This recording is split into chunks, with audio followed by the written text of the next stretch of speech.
أما بعد فأعوذ بالله من الشيطان الرجيم بسم الله الرحمن الرحيم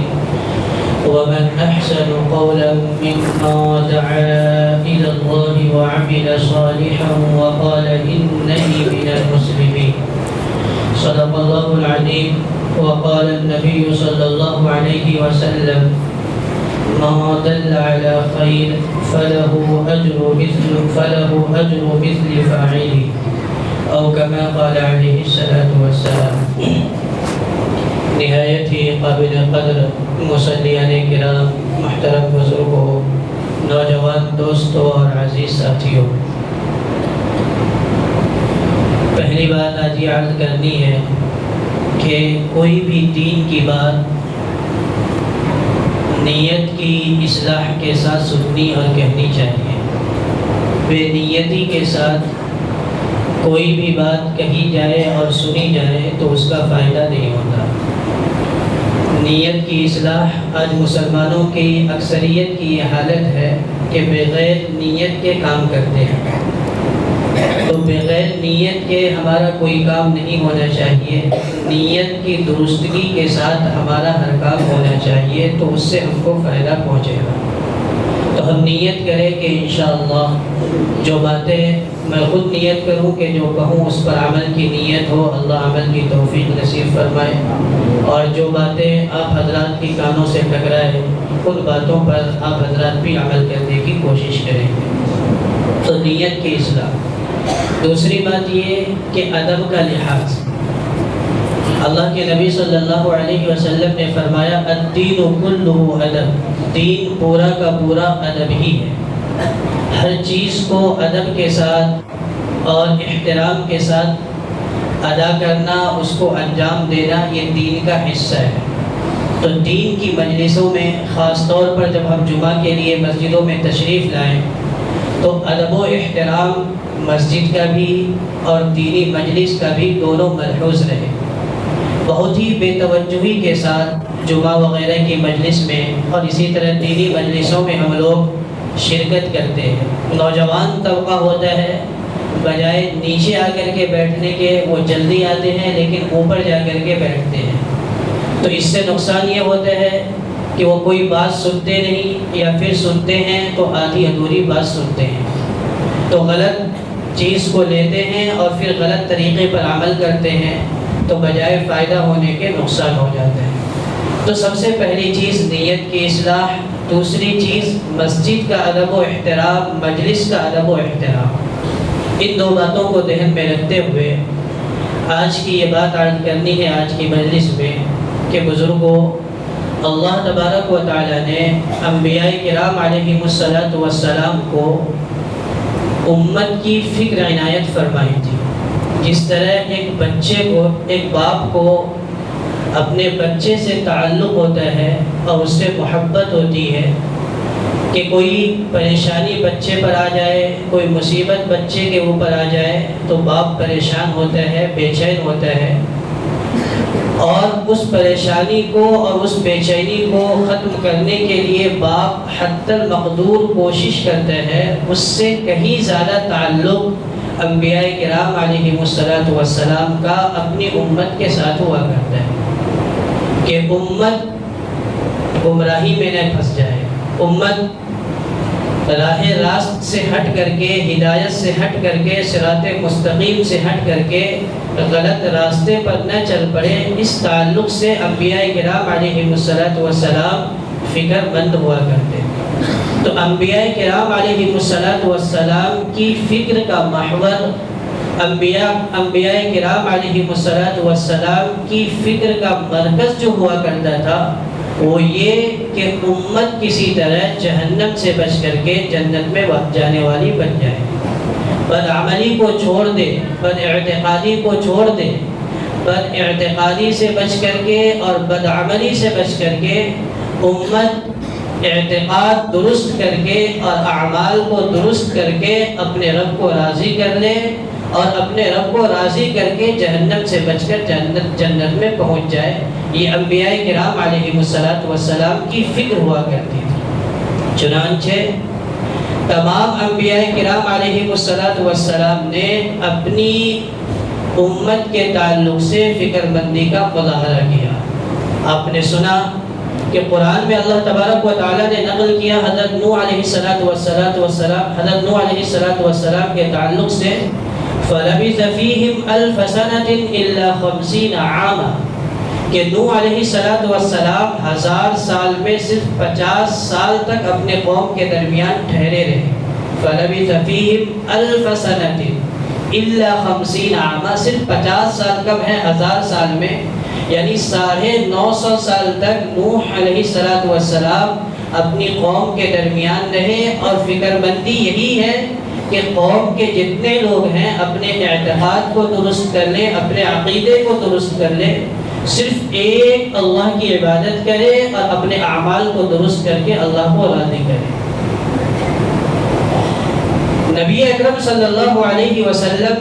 اس فکر کو لے کر کے اس دنیا میں تشریف لائے، آپ کے اوپر یہ ذمہ داری عائد کی گئی۔ آپ اپنی 23 سالہ نبوت کی زندگی میں 13 سال مکہ مکرمہ میں رہ کر کے اور 10 سال مدینہ منورہ میں رہ کر کے مکمل ذمہ داری ادا کی، امت کی فکر کی۔ اس کے بعد یہ فکر منتقل ہوئی صحابہ کرام رضوان اللہ علیہم اجمعین میں۔ صحابہ کرام رضوان اللہ علیہم اجمعین نے اس ذمہ داری کو اٹھایا اور اٹھا کر کے اپنے اپنے طریقے پر الگ الگ علاقوں میں گئے اور دین کی، اسلام کی، اللہ کی، رسول کی بات کو انہوں نے لوگوں تک پہنچایا۔ محدثین اعلام ہو، اولیاء کرام ہو یا فقہائے عظام ہو، جتنے لوگ ہیں تمام کے تمام لوگوں نے اپنے اپنے زمانے میں اپنے اپنے طور پر اس بات کی فکر کی ہے کہ امت راہ راست پر آ جائے اور جہنم سے بچ کر کے جنت میں جانے والی بن جائے۔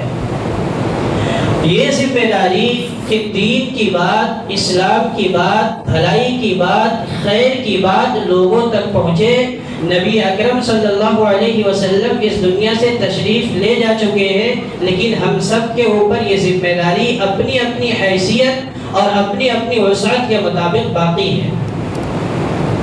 ہم میں سے ہر شخص ذمہ دار ہے۔ اسی لیے کہتے ہیں کہ دنیا کے اندر اگر ایک آدمی بھی غیر ایمان والا ہے تو جتنے ایمان والے ہیں ان کی ذمہ داری ہے کہ اس غیر ایمان والے کی فکر مندی کا مظاہرہ کرے کہ کس طرح وہ دین پر آ جائے، راہ راست پر آ جائے۔ اور اگر اس کا برعکس ہو، یعنی ایک آدمی صرف دنیا میں ایمان والا ہو، خدا نخواستہ اور تمام کے تمام لوگ خدا نخواستہ گمراہی میں لگ گئے ہو، تو اس ایک آدمی کی ذمہ داری ہے کہ تمام انسانیت کی فکر کرے، چاہے وہ کچھ بھی نہ کر سکتا ہو، لیکن اپنے طور پر اپنی قدرت اور استطاعت کے مطابق فکر کرے کہ کس طرح تمام کے تمام لوگ بدعقیدگی سے اور بدعملی سے بچ کر کے راہ راست پر آ کر کے اللہ کو راضی کر دیں۔ تو ہم لوگ اس دنیا کے اندر گویا کہ اللہ کے سپاہی ہیں۔ جتنے ایمان والے ہیں، جتنے مسلمان ہیں، اس دنیا کے اندر اللہ تبارک و تعالیٰ کے گویا کے سپاہی ہیں۔ جس طرح کسی ملک کا سپاہی ہو تو اس کے 2 کام ہوتے ہیں۔ ایک کام تو یہ ہوتا ہے کہ وہ خود ملک کے قوانین کی پاسداری کرے، اور دوسری ذمہ داری اس کی یہ ہوتی ہے کہ لوگوں سے بھی ملک کے قوانین کی پاسداری کروائے۔ تو ہم لوگ، اللہ تبارک و تعالیٰ نے ہمیں ایمان کی دولت سے سرفراز فرمایا ہے، تو ایک ذمہ داری ہم سبوں کی یہ ہے کہ ہم خود اللہ کے حکموں کو مانیں اور اس پر عمل کریں، اور دوسری ذمہ داری ہم سبوں کی یہ ہے کہ ہم اللہ تبارک و تعالیٰ کے ان حکموں کو ان کے بندوں تک پہنچا کر کے اس کو اس طرف متوجہ کریں کہ دیکھو اللہ کا یہ حکم ہے، اللہ اس سے راضی اور خوش ہوتے ہیں، یہ عمل ہمیں کرنا ہے۔ تو ہم میں سے ہر انسان کی، ہر مسلمان کی یہ دونوں ذمہ داری ہے، ایک اللہ کی حکموں کو مان کر اس پر عمل کرنا، اور دوسرے لوگوں کو اللہ کے بتائے ہوئے طریقے، رسول اللہ صلی اللہ علیہ وسلم کے بتائے ہوئے طریقوں پر چلنے کی طرف راغب کرنا، اسے شوق دلانا، اسے ترغیب دینا۔ اسی لیے قرآن کریم میں اللہ رب العزت نے یہ بات بیان فرمائی، وَمَنْ أَحْسَنُ قَوْلًا مِمَّا دَعَا إِلَى اللَّهِ، وعمل صالحا کہ اس آدمی سے بہتر کس کی بات ہو سکتی ہے. ومن احسن قولا مما دعا الى اللہ جو اللہ کی طرف لوگوں کو بلائے. وعمل صالحا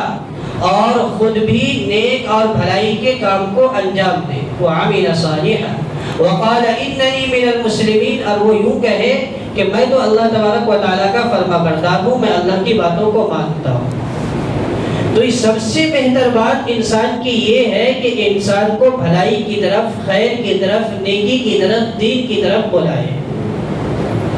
اللہ کے نبی صلی اللہ علیہ وسلم نے مسلمانوں کو اس کی ترغیب دی ہے اور اس کا شوق دلایا ہے. چنانچہ میں نے ابھی حدیث پڑھی، یہ مسلم شریف کی روایت ہے.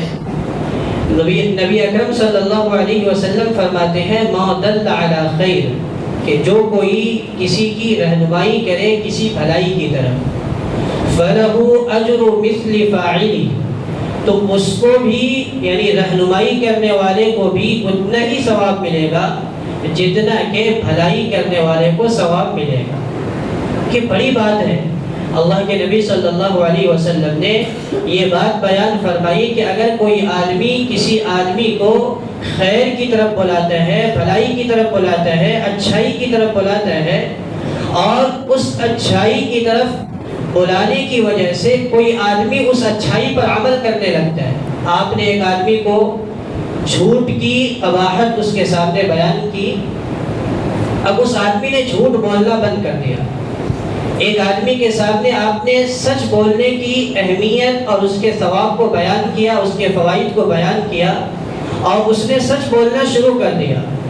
تو وہ آدمی جب تک سچ بولتا رہے گا اور جھوٹ سے بچتا رہے گا، اس کو جھوٹ سے بچنے کا ثواب اور سچ بولنے کا ثواب ملتا رہے گا.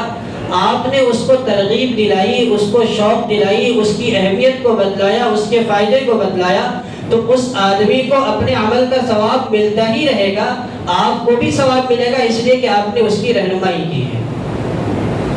ایک آدمی غریب ہے، ضرورت مند ہے، محتاج ہے، آپ کے پاس آیا اور اس نے اپنی محتاجگی کو بیان کیا. آپ کے پاس کچھ دینے کے لیے نہیں ہے، آپ کی بھی استطاعت نہیں ہے کہ اس کی مدد کر سکے، اس کی اس تکلیف کو دور کر سکے، لیکن آپ کو یہ بات معلوم ہے کہ فلاں آدمی ہے جو اس آدمی کی اس ضرورت کے موقع پر کام آ سکتا ہے. چنانچہ آپ نے اس آدمی کا پتہ بتا دیا اور اس تک اس کی رہنمائی کر دی کہ دیکھو بھائی آپ میرے پاس آئے ہیں، میں تو یہ کام نہیں کر سکتا، لیکن دیکھو فلاں آدمی ہے، وہ آپ کے اس کام کو انجام دے سکتا ہے، آپ کی اس تکلیف کو دور کر سکتا ہے، لہذا آپ اس آدمی کے پاس چلے جاؤ. اب وہ آدمی اس آدمی کے پاس گیا اور اس تیسرے آدمی نے اس کی تکلیف کو دور کر دی. تو جس نے تکلیف کو دور کی ہے اس کو بھی ثواب ملے گا، اور جس نے اس کی طرف رہنمائی کی ہے اس کو بھی مکمل ثواب ملے گا، ثواب میں کوئی کمی نہیں ہوگی. یہ بہت بڑی چیز ہے. دوسری حدیث میں اللہ کے نبی صلی اللہ علیہ وسلم نے اس کو اور واضح کیا، من دعا الی ہدی کہ جو کوئی کسی ہدایت کی طرف کسی کو بلایا، فَلَهُ أَجْرُ مِنْ فَاعِلِهِ تو اس کو کرنے والے کے برابر ثواب ملے گا. وَلَا يَنْقُصُ ذَلِكَ مِنْ أُجُورِهِمْ شَيْئًا اور اس کے بھلائی میں سے، اس کی نیکی میں سے اللہ تبارک و تعالیٰ کچھ کمی نہیں کریں گے. اسی طرح فرمایا اس کے برعکس وَمَنْ دَعَا إِلَى ضَلَالَةٍ کہ کوئی آدمی کسی آدمی کو گمراہی کی طرف بلایا، برائی کی طرف بلایا، تو فرمایا فَعَلَيْهِ مثل عذاب کہ اس کو اس کے گناہ فعلیہ مثل عذاب من تبعہ کہ جو اس کی گناہ کی پیروی کیا ہے اس کو تو گناہ ملے گا ہی، لیکن جس نے گناہ کی طرف رہنمائی کی ہے اس کو بھی گناہ ملے گا. دونوں کی مثال یہ ہے کہ مثال کے طور پر آپ 50 آدمی کے سامنے دین کی کوئی بات کہتے ہیں اور اس 50 آدمی میں سے 30 آدمی بات کو مان لیتے ہیں، اس پر عمل کرنے کا ارادہ کرتے ہیں اور اس پر عمل کر جاتے ہیں. تو اب وہ 30 آدمی کو اس بھلائی کے کام کے کرنے کا ثواب ملے گا، لیکن آپ نے رہنمائی کی ہے تو 30 آدمی کو جتنا ثواب ملا ہے اتنا ہی ثواب اکیلے آپ کو ملے گا۔ یہ نفع بخش تجارت ہے، کروڑوں کا فائدہ ہے۔ جس طرح آج کل کمپنیاں اسکیمیں نکالتی ہے اور فائدے بتلاتی ہیں کہ آپ ممبر بنائیے، وہ ممبر بنائے گا اور اس کے بعد وہ ممبر بنائے گا، اور جتنے ممبر بنتے رہیں گے اتنے ہی آپ کو فائدہ زیادہ ہوگا۔ گویا کہ یہ حدیث اسی طرف رہنمائی کرتی ہے، گرچہ وہ کام غلط ہے شریعت کے اعتبار سے اور فقہی قواعد کے اعتبار سے، لیکن یہ نیکی کا مسئلہ ہے کہ اگر آدمی کسی کو نیکی پر ڈال جاتا ہے تو وہ مر بھی جائے تو جو لوگ اس کی بات سن کر کے نیکی کرتے رہے ہیں اور کر رہے ہیں سب کا ثواب اس کو بھی ملتا رہے۔ تو دونوں کام نہایت ہی عظیم ہے اور نہایت ہی اہم ہے۔ یہ کام بھی اہم ہے کہ آدمی کسی کو اچھائی کی دعوت دے، اگر وہ کام کرتا ہے اور آدمی اس کی بات کو مان لیتا ہے اور عمل کرتا ہے تو اس کے نامہ اعمال میں کروڑوں کا فائدہ ہوگا۔ اور اگر خدا نخواستہ کسی برائی کی طرف لوگ کو بلاتا ہے اور لوگ اس برائی میں مبتلا ہو جاتے ہیں تو یہ بہت ہی گھاٹا اور خسارے کا سودا ہے۔ کئی مثالیں اس کی موجود ہیں کہ ایک آدمی کسی برائی میں ملوث تھا، لوگوں کو اس برائی کی طرف دعوت دی اور کئی لوگ اس برائی میں لگ گئے۔ اب اسے ہدایت ہوئی، اس نے اس برائی سے توبہ کر لیا، لیکن 10 لوگ کو اس برائی میں لگا چکا تھا، تو اب یہ تہجد بھی ادا کر رہے ہیں، 5 وقت کی نماز بھی پڑھ رہے ہیں، صدقہ و خیرات بھی کر رہے ہیں، تلاوت میں بھی مشغول ہوتا ہے، ذکر و اذکار میں بھی وقت دیتا ہے، لیکن 10 لوگ کو اس سے پہلے اس نے گناہ میں لگا چکا تھا۔ وہ 10 لوگ جب تک گناہ کرتے رہیں گے ان کو تو اپنے گناہ کرنے کا وبال اسے پہنچتا رہے گا۔ اس کے ساتھ ساتھ وہ ابھی نیکی پر آ گیا ہے لیکن چند لوگوں کو برائی پر لگا دیا تھا، تو یہ نماز پڑھ کر کے بھی ان لوگوں کے گناہ کو اپنے نامہ اعمال میں بوجھل کر رہے ہیں، نامہ اعمال میں بھر رہے ہیں۔ تو یہ بہت ہی خسارے کا سودا ہے۔ اس لیے علماء نے اور فقہاء نے یہ اصول بتایا، بلکہ حدیث کی روح سے یہ بات ثابت ہے، توبۃ السر بالسر وتوبۃ العلانیہ بالعلانیہ۔ اگر کوئی گناہ تنہائی میں کیا ہے تو تنہائی میں اللہ سے رو کر کے مانگ لے، معافی مانگ لے، اللہ معاف کر دے گا۔ توبۃ السر بالسر، کہ اگر تنہائی میں گناہ کا ارتکاب ہوا ہے تو تنہائی میں اللہ سے توبہ کر لے، وتوبۃ العلانیہ بالعلانیہ، اور اگر کھلے عام برائی کو انجام دیا ہے تو کھلے عام آ کر کے اس کو توبہ بھی کرنی ہے۔ جس اسٹیج پر سے اس نے برائی کو عام کیا ہے اور جس پلیٹ فارم کو استعمال کر کے اس نے برائی کا اعلان ارتکاب کیا ہے اور لوگ اس کے اس اعلانیہ برائی کی وجہ سے برائی پر آ چکے ہیں، تو اس کے بچنے کا صرف ایک ہی راستہ ہے کہ اسی پلیٹ فارم کو استعمال کرے اور ویسے ہی اعلانیہ طور پر کہے کہ یہ کام جو میں نے کہا تھا اور یہ کام جو میں نے کرنے کے لیے کہا تھا، اس کام کے کرنے کو اب میں برا سمجھتا ہوں اور اس سے میں لوگوں کو روکتا ہوں، تو اب وہ محفوظ ہوگا اللہ تبارک و تعالیٰ کے یہاں، ورنہ اس کے علاوہ بچنے کا کوئی راستہ نہیں ہے۔ تو دونوں چیز نہایت ہی عظیم ہے۔ ایک ایسی چیز ہے کہ آدمی اس سے کروڑوں ثواب کما سکتا ہے، اور ایک ایسی چیز ہے کہ آدمی اس سے کروڑوں اور اربوں کی مقدار میں گناہ اپنے سر پر ڈال لیتا ہے۔ اس لیے بزرگوں،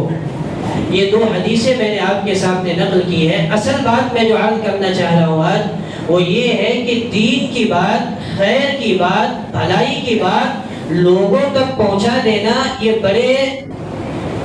فائدے کی بات ہے، بڑا نفع بخش سودا ہے اور تجارت ہے۔ نبی اکرم صلی اللہ علیہ وسلم خیبر کے موقع پر یہودیوں کا وہاں ایک مشہور قلعہ تھا، کئی قلعے تھے، تمام قلعے فتح ہوئے خیبر میں۔ ایک قلعہ تھا جس کا نام تھا قلعہ قموس، بہت مضبوط قلعہ تھا۔ یہودی اس کے اندر آ کر کے بیٹھ گئے اور مسلمانوں نے پورے قلعے کا محاصرہ کیا۔ خود نبی اکرم صلی اللہ علیہ وسلم بتاتے خود اس میں موجود تھے۔ کئی دن ہو گئے لیکن وہ قلعہ فتح نہیں ہو رہے، تو نبی اکرم صلی اللہ علیہ وسلم نے فرمایا لَأُعْطِيَنَّ الرَّایَةَ رَجُلًا غَدًا يَفْتَحِ اللَّهُ عَلَى يَدَيْهِ، کہ کل آئندہ صبح میں جھنڈا ایسے شخص کے ہاتھ میں دوں گا جس کے ہاتھ پر اللہ تبارک و تعالیٰ اس قلعہ کو فتح فرمائیں گے۔ یحب اللہ ورسولہ، جو اللہ سے محبت کرتا ہے اور اس کے رسول سے بھی محبت کرتا ہے۔ صحابہ کرام رضوان اللہ علیہم اجمعین فرماتے ہیں کہ ہمیں اشتیاق ہوا کہ آخر کون سی ایسی شخصیت ہے جس کی مقدر میں یہ سعادت آئے گی کہ نبی اکرم صلی اللہ علیہ وسلم اس قلعہ کو فتح کرنے کے لیے جھنڈا ان کے ہاتھ میں دیں گے۔ کہتے ہیں کہ پوری رات ہم تمام کی اسی اشتیاق میں گزر گئی کہ دیکھتے ہیں صبح کس کی مقدر میں یہ خدمت آتی ہے۔ صبح ہوئی، فجر کی نماز کے بعد نبی اکرم صلی اللہ علیہ وسلم نے فرمایا کہ علی بن ابی طالب کہاں ہے؟ صحابہ نے کہا اللہ کے نبی صلی اللہ علیہ وسلم، علی ابن ابی طالب کی آنکھیں آئی ہوئی ہیں، آنکھوں میں درد ہے، اس لیے وہ آ نہیں سکے ہیں۔ فرمایا کہ اس کو بلا کر کے لاؤ۔ ان کو بلا کر کے لایا گیا۔ جب وہ آئے تو آپ صلی اللہ علیہ وسلم نے اپنا لعاب مبارک نکال کر کے ان کی آنکھوں پر لگایا، آنکھیں درست ہو گئی۔ پھر آپ صلی اللہ علیہ وسلم نے فرمایا ان کے ہاتھ میں جھنڈا دے کر کے کہ علی جاؤ اور وہاں قلعہ کے اندر جو لوگ بیٹھے ہوئے ہیں ان سے مقابلہ کر کے قلعہ کو فتح کرو۔ اس موقع پر حضرت علی رضی اللہ تعالیٰ عنہ نے پوچھا، اے اللہ کے نبی صلی اللہ علیہ وسلم، اقاتلہم حتی یکونوا مثلنا حتی یکون مثلنا، اے اللہ کے نبی صلی اللہ علیہ وسلم میں اس وقت تک ان سے مقابلہ کرتا رہوں جب تک کہ یہ لوگ مسلمان نہ ہو جائیں؟ یہ اس نے سوال پوچھا۔ تو نبی اکرم صلی اللہ علیہ وسلم نے جو جواب دیا وہ سمجھنے کے قابل ہے۔ فرمایا کہ علی انفض علی رجلک، آہستہ آہستہ جاؤ، اور جب تم قلعہ کے دروازے کے پاس پہنچ جانا تو بلند آواز سے ان کو اسلام کی اور ایمان کی دعوت دینا۔ اور پھر آپ صلی اللہ علیہ وسلم نے فرمایا کہ دیکھو پہلے مقابلہ مت کرنا، پہلے دعوت دینا، اور اس کے بعد جو جملہ فرمایا علی اللہ تبارک و فواللہ لأن یہدی اللہ بک رجلا، کہ اللہ تبارک و تعالیٰ، خدا کی قسم اللہ تبارک و تعالیٰ اگر ایک آدمی کو بھی تمہاری وجہ سے ایمان اور ہدایت عطا فرما دے، خیر لک من ان یکون لک حمر النعیم، کہ تمہارے لیے اس سے بہتر ہے کہ تمہیں ایک سرخ اونٹ مل جائے۔ جاؤ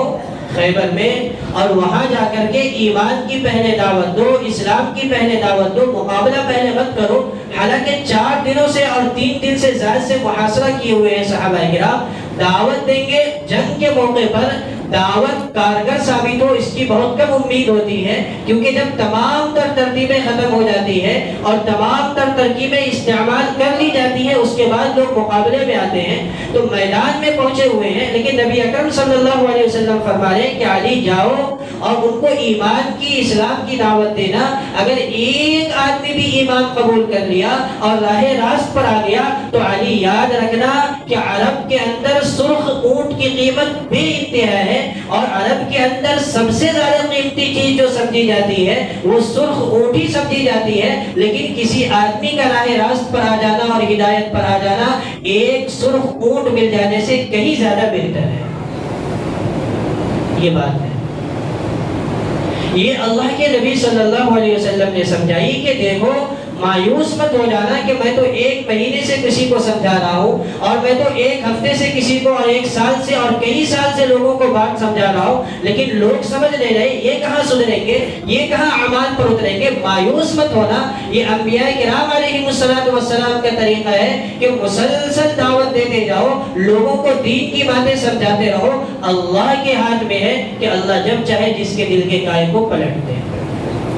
تمہارے اختیار میں نہیں ہے، ہمارے اختیار میں نہیں ہے، حالانکہ نبی کے اختیار میں بھی نہیں ہے۔ اللہ نے فرمایا حضرت ابو طالب کے سلسلے میں کہ اے نبی صلی اللہ علیہ وسلم آپ اس قدر فکر مند کیوں ہوتے ہیں؟ آپ کے ہاتھ میں یہ نہیں ہے کہ جس کو چاہے ہدایت دے دے، اصل ہدایت دینے والی ذات تو اللہ تبارک و تعالیٰ کی ہے۔ آپ کا کام کوشش کرنا ہے، جستجو کرنا ہے، بھاگ دوڑ کرنی ہے، سعی کرنی ہے، اپنی مقدور پر کوشش صرف کر دینی ہے۔ اس کے علاوہ کسی کو ہدایت دے دینا یہ صرف اللہ تبارک و تعالیٰ کا کام ہے۔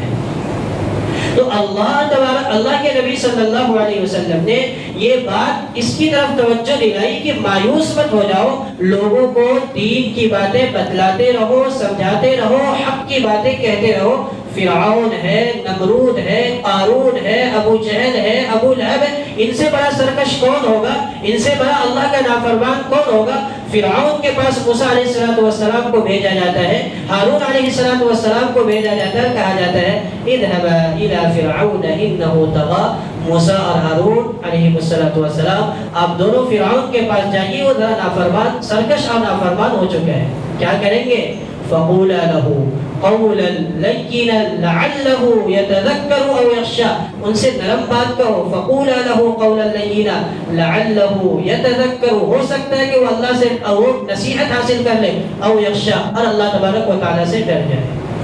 تو فرعون جیسا سرکش اور نافرمان، نمرود جیسا سرکش اور نافرمان، ابو جہل جیسا سرکش اور نافرمان، ابو لہب جیسا سرکش اور نافرمان، حضور اکرم صلی اللہ علیہ وسلم ابو جہل کو بھی دعوت دے رہے ہیں، ابو لہب کو بھی دعوت دے رہے ہیں، حالانکہ معلوم ہے کہ یہ لوگ اپنی بدقسمتی کی وجہ سے اللہ نے بدلا دیا ہے، اپنی بدقسمتی کی وجہ سے، بدنصیبی کی وجہ سے ہدایت کو قبول نہیں کریں گے، لیکن نبی کا کام یہ ہے کہ دعوت دے، نبی نے دعوت دی ہے۔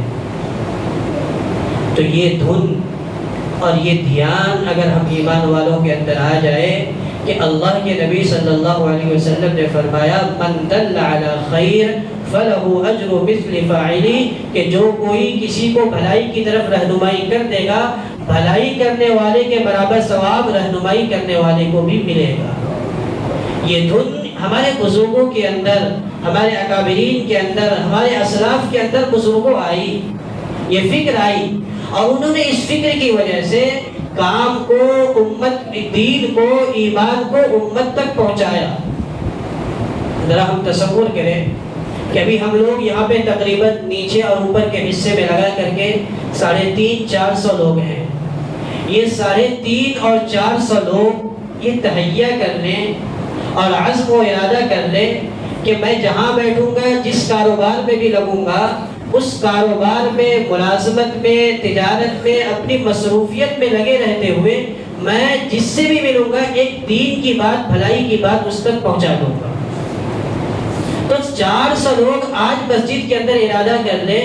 اور اپنے اپنے کاموں میں جائے، اپنی دکان پر بیٹھے، اپنی تجارت میں لگے، اور جو آدمی ملے اس سے اپنا کاروبار کرتے کرتے ایک دین کی بات بھی بتلا دے، تو آپ تصور کریں کہ بھلائی کا کس قدر معیار بڑھ جائے گا اور لوگوں کے اندر خیر کس قدر کثرت کے ساتھ وجود میں آ جائے گا۔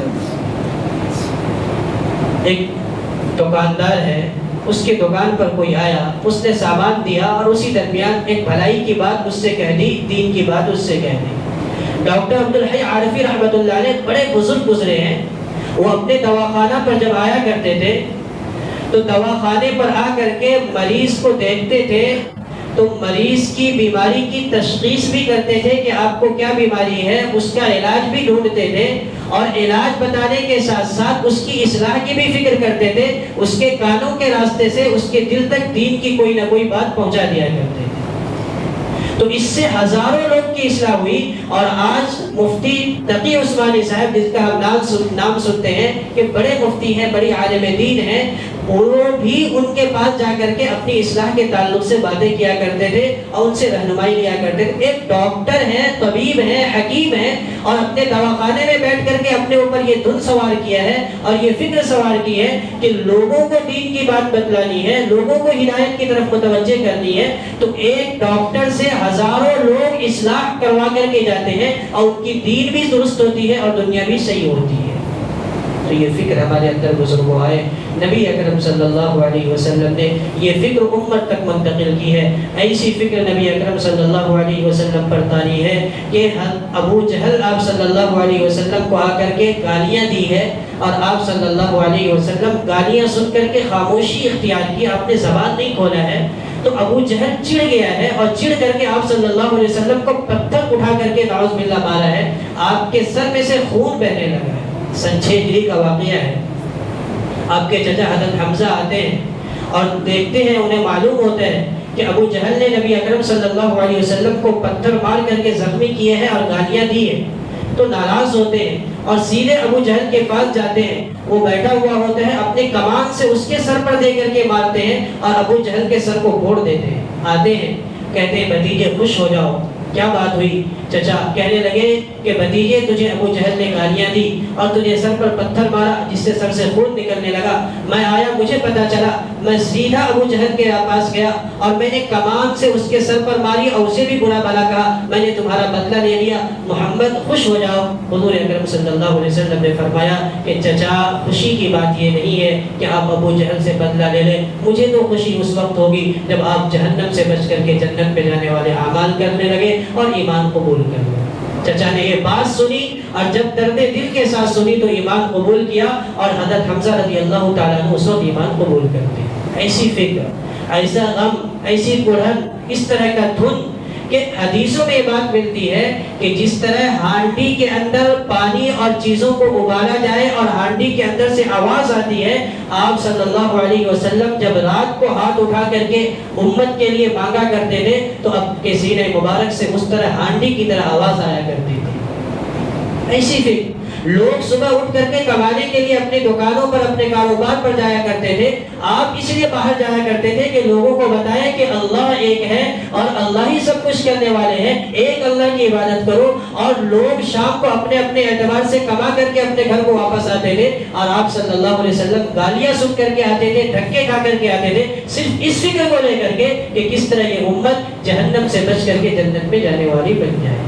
ان فکروں کو اوڑھنا ہوگا۔ ان فکروں کے تعلق سے مسلمانوں کو، ہم تمام بھائیوں کو کوشش کرنی، اپنے اپنے میدان میں رہتے ہوئے، اپنے اپنے فیلڈ میں رہتے ہوئے، اپنے اپنے شعبے میں رہتے ہوئے آپ اپنے کاروبار کو مت چھوڑیے، اپنی تجارت کو مت چھوڑیے، یہ بھی دین ہے اور صحیح طریقے پر کرنا یہ بھی ہم سب کی ذمہ داری ہے۔ لیکن اسی کے ساتھ ساتھ بزرگوں، امت کے اندر خیر کا وجود آ جائے اور امت برائی سے بچ کر کے بھلائی کی طرف آ جائے، اس کی فکر کرنا ہم سب کی ذمہ داری ہے۔ اللہ تبارک و تعالیٰ اس تعلق سے ہم سب کو فکر نصیب فرمائے۔ اور آج کی مجلس میں میں نے کوشش کی ہے، اللہ کرے ہم لوگ ارادہ بھی کریں، کوئی بہت مشکل کام نہیں ہے، ہم ارادہ کریں کہ اپنے کاروبار کے ساتھ، اپنی تمام تر مصروفیتوں کے ساتھ دین کی کوئی نہ کوئی بات اپنے ملنے جلنے والوں سے کہہ دیا کریں۔ اس سے انشاءاللہ معاشرے کے اندر بہت خیر آئے گا اور انشاءاللہ اعمال نامے میں اللہ تبارک و تعالیٰ وزن پیدا کر دیں گے۔ جب ہم کل قیامت کے دن اللہ کے بارگاہ میں پہنچیں گے تو پھر پتہ چلے گا کہ کس طرح ہم نے کسی کو بھلائی کی دعوت دی تھی اور اس نے اس پر عمل کیا، مجھے پتہ بھی نہیں چلا اور ہمارے نامہ اعمال کو وزنی کر گیا۔ اللہ تبارک و تعالیٰ آج کا جو مضمون بیان ہوا ہے اس پر مجھے بھی اور آپ تمام حضرات کو عمل کرنے کی توفیق نصیب فرمائے۔ آمین۔ وآخر دعوانا الحمد للہ رب العالمین۔